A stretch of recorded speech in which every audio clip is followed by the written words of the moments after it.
என் அன்பு குழந்தைகளே, என் அருளை மீண்டும் மீண்டும் தேடிப் பெறத் துடிக்கும் உன் தூய்மையான பக்தி என் மனதை சிலிர்க்க வைக்கிறது.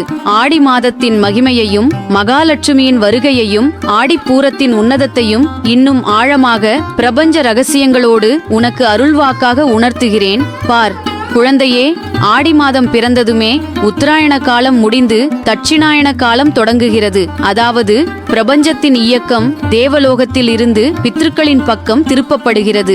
இந்த நேரத்தில் பூமிக்கும் சூரியனுக்கும் இடையே உள்ள கோணம் மாறும்போது மனித உடலிலும் மனதிலும் ஒருவிதமான அக்னி உஷ்ணம் அதிகரிக்கும். இந்த வெப்பத்தை தணிக்கவே நான் வேப்பிலையும் கூழும் ஏந்தி அம்மனாக வீதி உலா வருகிறேன்.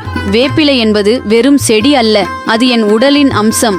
ஆடி மாத காற்றில் கலந்திருக்கும் வேப்பிலையின் மனம் மனிதர்களை தாக்கும் கண் திருஷ்டியையும் ஆவிகளின் பயத்தையும் உடலை பிடிக்கும் வியாதிகளையும் வேரோடு அழித்துவிடும். ஆடி கூழ் நைவேத்தியம் என்பது ஏழை பணக்காரன் என்ற பாகுபாடின்றி எல்லாரையும் ஒரே தட்டில் உண்ண வைக்கும் என் சமத்துவ பாசம். எனக்கு என்ன நடக்குமோ என்று நீ இனி யோசிக்க தேவையில்லை. ஆடி மாதத்தின் ஒவ்வொரு நாளும் உனக்காக நான் காத்துக் கொண்டிருக்கிறேன். உன் வீட்டில் எரியும் சிறிய அகல் விளக்கின் சுடரில் நான் ஜோதியாக இருக்கிறேன்.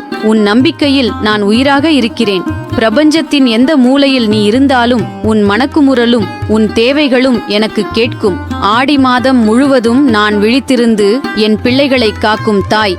உன் வீட்டில் எரியும் சிறிய விளக்கின் சுடரை பார், அதில் நான் சிரித்துக் கொண்டிருப்பேன்.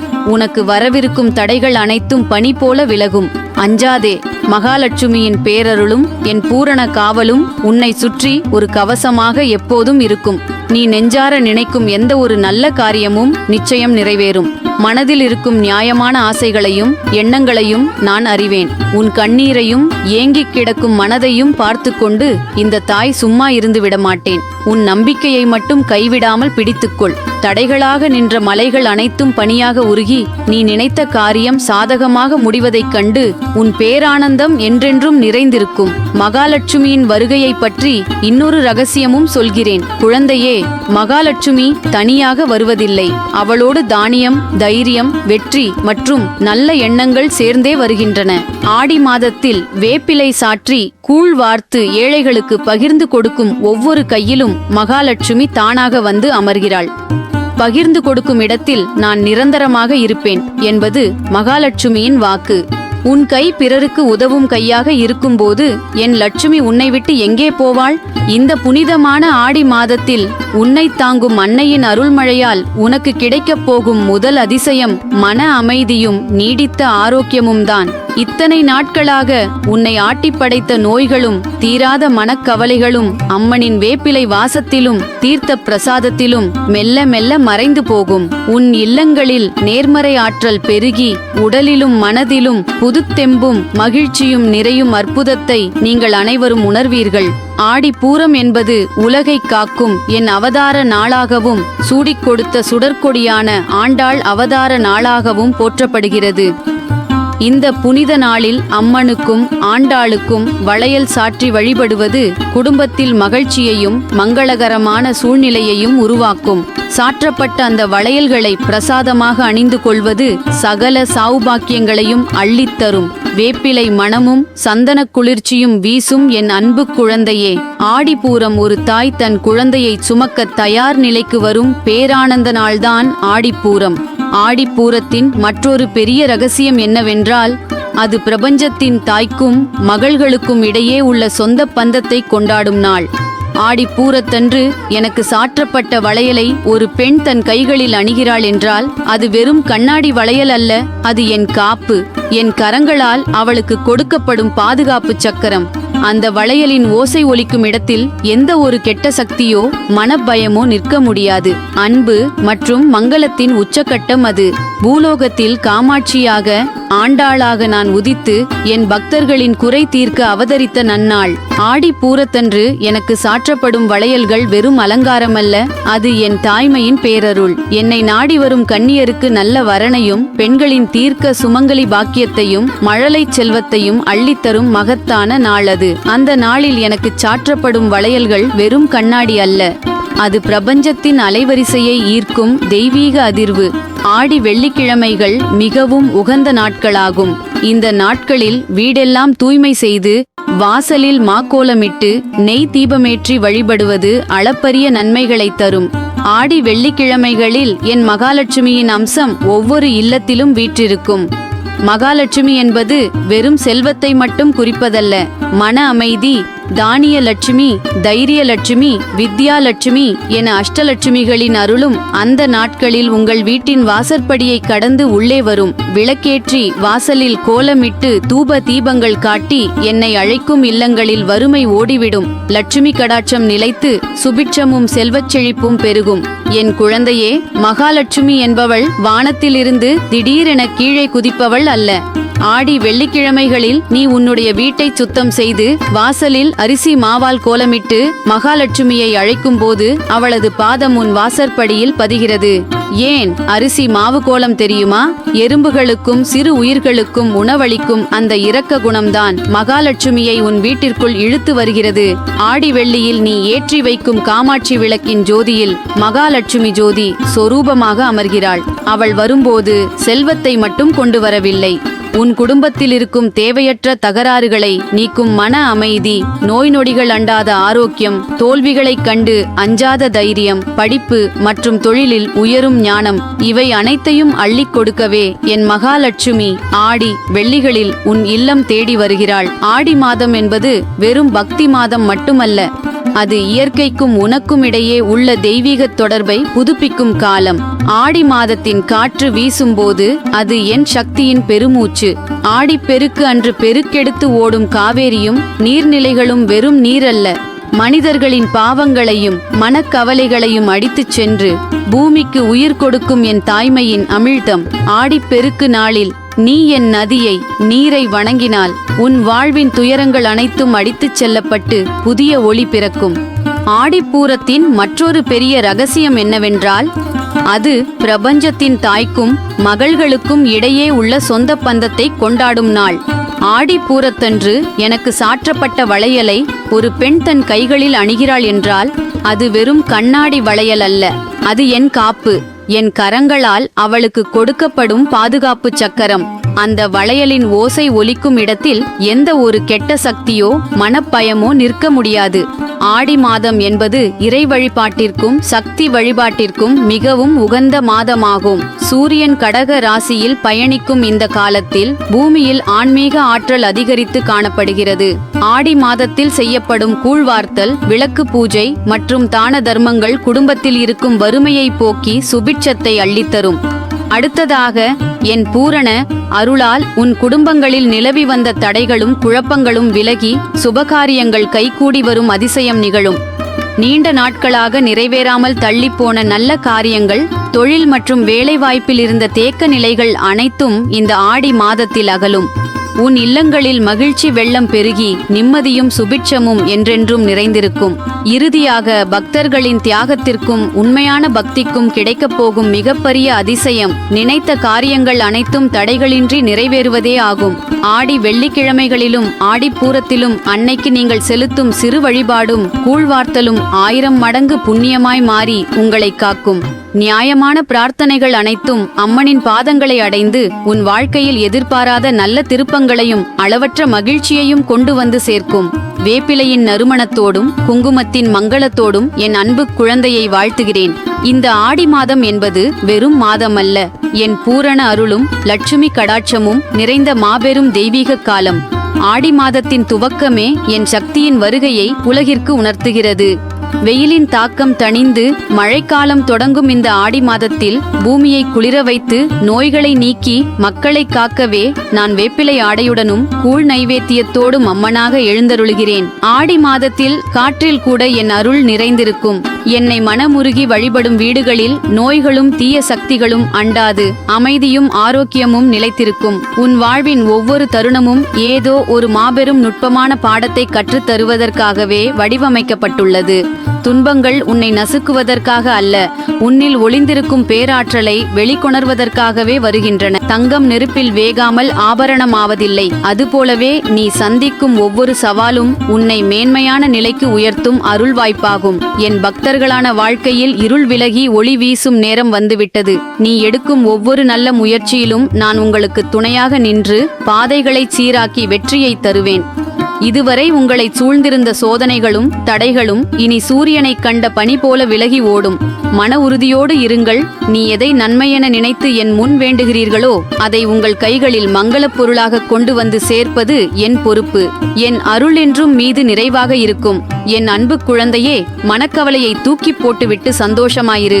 உன்னை ஆட்டி படைக்கிற சின்ன சின்ன சோதனைகளை பார்த்து பயந்து தயங்கி நிற்காதே. உன்னோட நியாயமான ஏக்கம் எதுவா இருந்தாலும் அதை நிச்சயம் நான் தீர்த்து வைப்பேன். நீ நேர்மையா நடக்கும்போது உன்னை சுற்றியிருக்கிற எதிர்ப்புகளும் மனக்குழப்பங்களும் தானாகவே விலகி ஓடும். உனக்குள்ளே ஒரு அமைதியும் புதிய நம்பிக்கையும் பிறக்கும். தைரியமாயிரு என் அன்பு குழந்தையே. கடந்து போன பாதையை பற்றியே சிந்தித்து நடக்கவிருக்கும் நன்மைகளை தடுத்து நிறுத்தாதே. நேற்று சிந்திய கண்ணீர் உனக்கான பாடமே தவிர அதுவே உன் வாழ்க்கையின் முடிவு அல்ல. உன் ஆற்றலை நீ உணராமல் பிறரின் வார்த்தைகளுக்கும் சூழ்நிலைகளுக்கும் அடிமையாகி நிற்கிறாய். உன் உள்ளே ஒளிந்திருக்கும் இறை சக்தியை விழித்தெழச் செய். மலையை நோக்கி கல்லெறிபவர்கள் வீழ்வார்களே தவிர மலை என்றும் அசைவதில்லை. அதுபோல உன்னை சுற்றி வரும் வீண் பேச்சுகளையும் தடைகளையும் கண்டு அஞ்சாமல் நிமிர்ந்து நில். நீ நெடுநாட்களாக காத்திருக்கும் அந்த ஒரு நல்ல செய்தி நீ எதிர்பாராத தருணத்தில் உன்னை வந்து சேரும். தர்மத்தின் வழியில் செல்லும் உன்னை எந்த தீய சக்தியும் வெல்ல முடியாது. காலம் என்பது உனக்கு ஒரு கசப்பான மருந்தைப் போல தோன்றலாம். ஆனால் அதுவே உன்னை குணமாக்கும் மாபெரும் மருத்துவன். நீ எதை இழப்பு என்று எண்ணி கண்ணீர் வடிக்கிறாயோ அது உண்மையில் உனக்கு பொருந்தாத ஒன்று உன்னை விட்டு விலகிய நிகழ்வே ஆகும். ஒரு மரம் பழைய இலைகளை உதிர்த்தால் மட்டுமே புதிய தளிர்களை பெற முடியும். அதுபோல உன் வாழ்க்கையில் சில கதவுகள் மூடினால்தான் உனக்கான சரியான கதவுகள் திறக்கப்படும். விதியின் சுழற்சியில் எதுவுமே நிரந்தரமில்லை. இன்றைக்கு நீ சந்திக்கும் துன்பம் நாளை மறைந்து போகும். இன்றைக்கு உன்னை தூற்றும் நாவுகள் நாளை உன்னை போற்றும். மனிதர்களின் பார்வையால் உன்னை எடை போடாதே. மனிதர்களின் அன்பு நிபந்தனைக்கு உட்பட்டது. நீ கடந்து வந்த நெருப்பு பாதைகள் உன்னை எரிப்பதற்காக அல்ல, உன்னை தங்கமாக மிளிரச் செய்வதற்கே என்பதை மறவாதே. வெளி உலகில் அமைதியை தேடி அலையாதே. அமைதியும் ஆனந்தமும் உனக்குள்ளேயே உறைந்திருக்கின்றன. உன் மனமென்னும் ஏரியில் எண்ண அலைகள் கொந்தளித்துக் கொண்டிருக்கும் வரை அடியிலிருக்கும் அருள் என்னும் மாணிக்கம் உனக்கு புலப்படாது. முதலில் உன் மனதை அமைதிப்படுத்து. தேவையில்லாத ஆசைகளையும் நிறைவேறாத எதிர்பார்ப்புகளையும் சுமந்து திரிவதை நிறுத்து. உன் எண்ணங்களே உனது உலகத்தை படைக்கின்றன. நீ நேர்மறையான எண்ணங்களை விதைத்தால் நன்மைகளையே அறுவடை செய்வாய். பிறரின் குறை காண்பதையும் உன்னை மற்றவர்களோடு ஒப்பிட்டு பார்த்து தாழ்வு மனப்பான்மை கொள்வதையும் உடனே கைவிடு. நீ தனித்துவமானவன். உனக்கான பாதையும் உனக்கான வாழ்வின் நோக்கமும் முற்றிலும் வேறுபட்டது. செயல் உன்னுடையது, அதற்கான பலன் காலத்தினுடையது. நீ செய்யும் ஒவ்வொரு நற்செயலும், நீ காட்டும் ஒவ்வொரு சிறிய கருணையும் வீண் போகாது. உலகம் உனக்கு செய்த நன்மைகளை மறந்துவிடலாம், ஆனால் இயற்கை எது ஒன்றையும் மறப்பதில்லை. நீ விதைத்த நன்மைகள் 1000 மடங்கு பெருகி உனக்கோ அல்லது உன் சந்ததிக்கோ சரியான நேரத்தில் வந்து சேரும். எனவே சூழ்நிலைகள் கடினமாக இருந்தாலும் உன் தர்மத்தையும் நேர்மையையும் எந்த காரணத்தை கொண்டும் கைவிடாதே. பிறர் உனக்கு தீங்கு செய்தாலும் நீ அவர்களுக்கு நன்மையே செய். அதுவே உன்னை உயர்த்தும். உன்னுடைய கடமையை முழு மனதோடும் எதிர்பார்ப்பின்றியும் செய். நடப்பவை அனைத்தும் என் நன்மைக்கே என்ற எண்ணம் உனக்குள் ஆழமாக பதிந்துவிட்டால் உலகத்தில் எந்த சக்தியாலும் உன்னை அசைக்க முடியாது. உன் சோதனை காலம் முடியப் போகிறது. நம்பிக்கையின் ஒளிக்கதிர்கள் உன்னை நோக்கி வரத் தொடங்கிவிட்டன. கடந்த காலத்தின் சுமையையும் எதிர்காலத்தை பற்றிய பயத்தையும் இப்போதே தூக்கி எறிந்துவிடு. நிகழ்காலத்தில் வாழ்வதே உண்மையான யோகம். இந்த நொடி உன் கையில் இருக்கிறது. இதை மகிழ்ச்சியாகவும் பயனுள்ளதாகவும் மாற்று. பழைய வடுக்களை மீண்டும் மீண்டும் தொட்டு பார்த்து புண்ணாக்கிக் கொள்ளாதே. உன்னை காயப்படுத்தியவர்களை மன்னித்துவிடு. அது அவர்களை விட உனக்கே அதிகமான அமைதியை தரும். ஒரு புதிய விடியல் உனக்காக காத்திருக்கிறது. தொழில், குடும்பம், ஆரோக்கியம் என அனைத்து துறைகளிலும் மாற்றங்கள் மெல்ல நிகழும். தடைப்பட்ட காரியங்கள் இனி தடையின்றி நடக்கும்.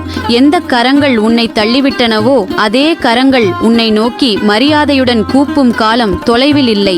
உன் குடும்பத்தில் நிகழும் சிறு சிறு பூசல்களையும் கருத்து வேறுபாடுகளையும் பெரிதுபடுத்தாதே. அன்பும் விட்டு கொடுத்தலும் உள்ள இடத்தில்தான் அமைதி நிலவும். கோபமும் ஆத்திரமும் உன் அறிவை மறைக்கும் திரைகள். அவற்றை கிழித்தெறிந்துவிட்டு பொறுமையை கையாள பழகு. குடும்ப உறுப்பினர்களின் குறைகளை பொருட்படுத்தாமல் நிறைகளை பாராட்டு. நீ காட்டும் அன்பு உன்னை சுற்றியுள்ளவர்களின் மனதை மெல்ல மாற்றும். வீட்டின் அமைதியே உன் வாழ்வின் அஸ்திவாரம். அதை எச்சரிக்கையோடு பாதுகாத்துக்கொள். உன் ஆரோக்கியத்தில் கூடுதல் கவனம் செலுத்துவது அவசியம். உடல் என்பது ஆன்மா வாழும் திருக்கோயில். அதை சீராக பராமரிப்பது உன் பொறுப்பு. அளவுக்கு அதிகமான கவலையும் தூக்கமின்மையும் உனது உடல் நலனை கெடுக்கின்றன. மனதை அமைதியாக வைத்துக் கொள்வதன் மூலமே பாதி நோய்களை குணப்படுத்த முடியும். இயற்கை உனக்கு அளித்த உணவுகளையும் தூய்மையான காற்றையும் நன்னீரையும் போற்று. உடலையும் மனதையும் சுத்தமாக வைத்துக் கொண்டால் அருளின் ஆற்றல் உனக்குள் தடைகளின்றி பாயும். வெற்றி வரும்போது தலைக்கணமும் தோல்வி வரும்போது சலிப்பும் அடைவது மானுட இயல்பு. ஆனால் இரண்டையும் சமமாக பாவிக்கும் மனப்பக்குவமே உண்மையான ஞானம். இன்பமும் துன்பமும் இரவும் பகலும் போல மாறி மாறி வரும் சுழற்சிகள். இரவு நீண்டதாக தோன்றினாலும் சூரியன் உதிப்பதை எவராலும் தடுத்து நிறுத்த முடியாது. உன் வாழ்வில் இருள் சூழ்ந்த பகுதிகள் முற்று பெற்று புதிய அருள் ஒளி வீசும் காலம் வெகு தொலைவில் இல்லை. உன் சொல்லிலும் செயலிலும் எப்போதும் உண்மை இருக்கட்டும். பொய் தற்காலிக நன்மையை தந்தாலும் இறுதியில் பேரழிவையே தரும். நேர்மையான பாதையில் நடப்பவனுக்கு தடைகள் பல வரலாம், ஆனால் வீழ்ச்சி ஒருபோதும் வராது. பிறர் உன்னை எப்படி நடத்துகிறார்கள் என்பதை குறித்து கவலைப்படாதே. நீ பிறரை எப்படி நடத்துகிறாய் என்பதில் கவனமாக இரு. உனது குணமும் பண்புமே உனக்கான பாதுகாப்பாக உருவெடுக்கும். பயத்தை உன் மனதிலிருந்து முழுமையாக அகற்றிவிடு. பயம் இருக்கும் இடத்தில் அருள் தங்காது. எது நடக்க வேண்டுமோ அது நடந்தே தீரும். எது உன்னை விட்டு விலக வேண்டுமோ அது விலகியே தீரும். இறைவனின் சங்கல்பமின்றி ஒரு அணுவும் அசையாது என்ற உண்மையை உணர்ந்து கொள். உனக்கான நன்மைகளை இறைவன் முன்பே தீர்மானித்து விட்டான். அதை அடைவதற்கான தகுதியை மட்டும் நீ வளர்த்துக்கொள். பலனை பற்றிய கவலையை இறைவனிடம் விட்டுவிடு. மனிதனின் மனம் ஒரு கண்ணாடி போன்றது. அதில் ஆசைகளும் கவலைகளும் பயமும் எனும் தூசிகள் படிந்துவிட்டால் ஆன்மாவின் உண்மை ஒளி வெளியே தெரியாது. உன் மனக்கண்ணாடியை தூய்மைப்படுத்து. பிறரின் செயல்களுக்கு நீ எதிர்வினை ஆற்றிக்கொண்டே இருக்கும் வரை உன் மன அமைதியின் சாவி பிறரின் கைகளிலேயே இருக்கும். உனது அமைதியை எவர் பொருட்டும் இழக்காதே. உலகத்து மர்மங்கள் அனைத்தும் உனக்குள் அமைதி நிலவும் தருணத்திலேயே புலப்படும். விதியின் சுழற்சியில் எவர் ஒருவரும் மேலேயும் இல்லை கீழேயும் இல்லை. உயரப் பறக்கும் பறவையும் தரைக்கு வந்தாக வேண்டும். ஆழத்தில் இருக்கும் விதையும் முளைத்து மேலே வந்தாக வேண்டும். இன்றைக்கு உன்னை புறக்கணிப்பவர்கள் நாளை உனது வழிகாட்டுதலை தேடி வருவார்கள். எனவே தற்காலிக அவமானங்களைக் கண்டு தளர்ந்து விடாதே. மௌனத்தைப் போலச் சிறந்த பதிலடியும் பொறுமையைப் போலச் சிறந்த ஆயுதமும் உலகில் வேறு எதுவும் இல்லை. உன் ஆற்றலையும் நேரத்தையும் பயனற்ற சிந்தனைகளில் வீணடிக்காதே. பிறர் உன்னை பற்றி என்ன நினைக்கிறார்கள் என்பது உனது பிரச்சனை அல்ல. அது அவர்களின் மனநிலையை பொறுத்தது. நீ எதை விதைக்கிறாயோ அதையே அறுவடை செய்வாய். பிறருக்கு நல்லதை நினை, நல்லதையே பேசு, நல்லதையே செய். நீ செய்யும் ஒவ்வொரு நற்செயலும் உனக்கு ஒரு கவசமாக மாறி நீ அறியாமலேயே உன்னை காக்கும். பொருளாதார நெருக்கடிகளும் தொழில் தடைகளும் உன்னை அச்சுறுத்தலாம். ஆனால் ஒருபோதும் குறுக்கு வழியையோ அநீதியான செயல்களையோ தேர்ந்தெடுக்காதே. தர்மத்தின் வழியில் வரும் சிறிய லாபமும் உனக்கு மாபெரும் நிம்மதியை தரும். அதர்மத்தின் வழியில் வரும் பெருஞ்செல்வம் முடிவில் மன அமைதியை அழித்துவிடும். உனக்கான உழைப்பை இடைவிடாமல் கொடு. ஏற்ற நேரத்தில் அதற்கான அறுவடை நடக்கும். உன் குடும்ப உறுப்பினர்களை அன்பால் பிணைக்க முயலுங்கள். கோபத்தினாலும் அதிகாரத்தினாலும் எதையும் சாதிக்க முடியாது. விட்டு கொடுப்பவன் கெட்டுப் போவதில்லை. கெட்டுப்போகின்றவன் ஒருபோதும் விட்டு கொடுப்பதில்லை. குடும்பத்தில் அமைதியும் மகிழ்ச்சியும் நிலவ வேண்டுமானால் ஒவ்வொருவரும் மற்றவரின் உணர்வுகளுக்கு மதிப்பளிக்க வேண்டும். அன்பை பகிருங்கள். அது 1000 மடங்கு பெருகி உங்களையே வந்தடையும். உன் உடலை ஒரு கோயிலைப் போல பேணிக் காப்பாயாக. தேவையற்ற உணவுகளையும் தீய பழக்கங்களையும் அளவுக்கு அதிகமான கவலைகளையும் தவிர்த்துவிடு. நல்ல எண்ணங்களே மிகச்சிறந்த மருந்து. மனதை அமைதியாகவும் உடலை சுறுசுறுப்பாகவும் வைத்துக் கொண்டால் நோய்கள் உன்னை நெருங்க முடியாது. இயற்கை தரும் நன்மைகளை ஏற்று அதை நன்றியோடு போற்று. உன் பிரார்த்தனை என்பது கோரிக்கைகளின் பட்டியலாக இருக்கக்கூடாது. அது இறைவனுடனான தூய்மையான உரையாடலாக இருக்க வேண்டும். உன் சித்தப்படியே ஆகட்டும் என்று உன்னை முழுமையாக ஒப்படைத்துவிடு. அப்போது உனக்கான அதிசயங்களை நீ காண்பாய்.